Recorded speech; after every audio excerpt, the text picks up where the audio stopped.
evening, beautiful human family, wherever you are on this divine planet right now. So I wanted to pop in here today and share Rose medicine, but she's very much today, she has many aspects, as you know, but today it's all about boundaries and specifically like what really came up for me when I was tuning in was boundaries around our own thinking, boundaries around what we are allowing in energetically to our field, to our being, to the choices that we make every day, to when we wake up in the morning, how are we feeling, and really cultivating that grounded energy within us to allow us to stand steady in life, in our business, in our relationships, in our field. And with the thoughts and the mind and all of the other things, so touch on that first. So if you guys feel when you were expanding and shifting and moving into new areas, old thoughts want to creep in, and I can catch them because I can feel the energy shift, the energy frequency is different. So when I catch them coming in, it's like it's almost like I'm not available for this energy, I'm not available for that thought, and then I choose a different thought. So what she is really bringing up right now is that capacity to understand that not every thought that comes in, sometimes it's not even ours. The energy is not ours. Sometimes it's just an old pattern, an old loop that has formed, and it's a habit to think that way.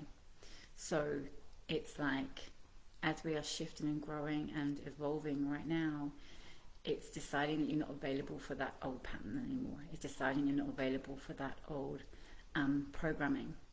And then when we get to witness it, then we get to go, okay, what am I available for? What do I choose right now in this moment, rather than that old thought that feels comfy? And I'd love you to kind of practice this if you are shifting right now and you are growing and you're evolving, and there's lots of things going on in your field.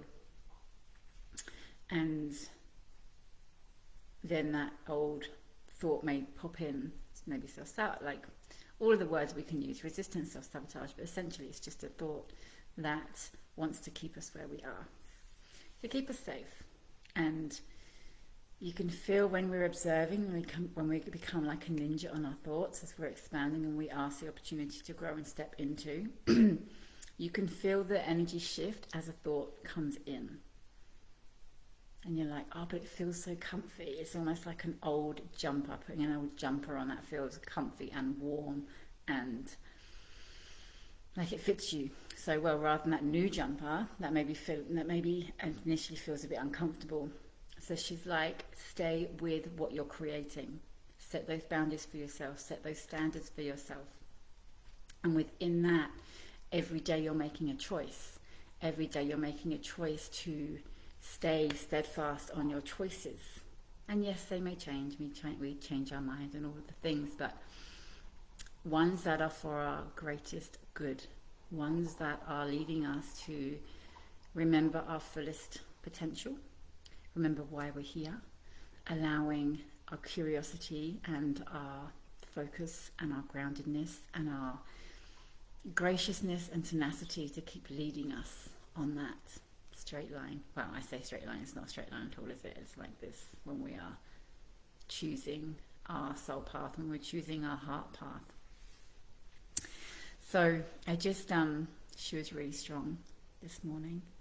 And with Rose, she has many different aspects, and boundaries is just one.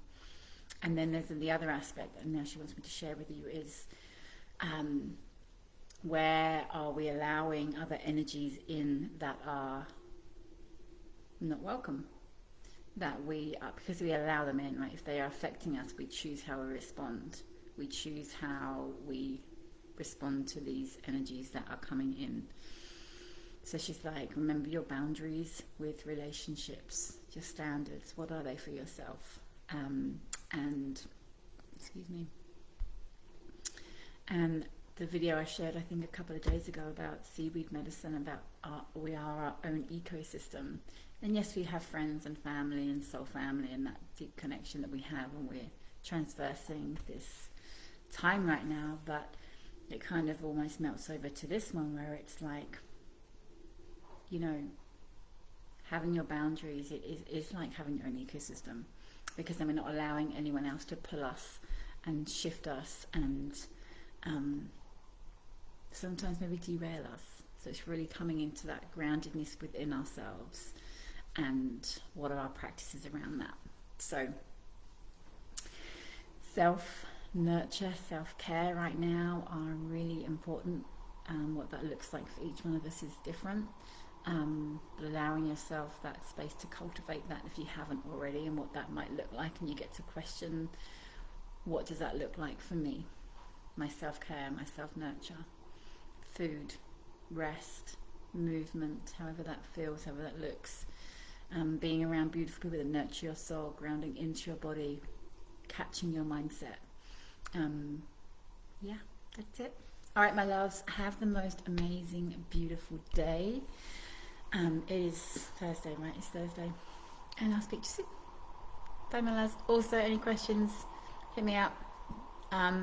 Please share if you find this of value and think you might know someone that does, or tag them, all of the things. All right, big love. Bye.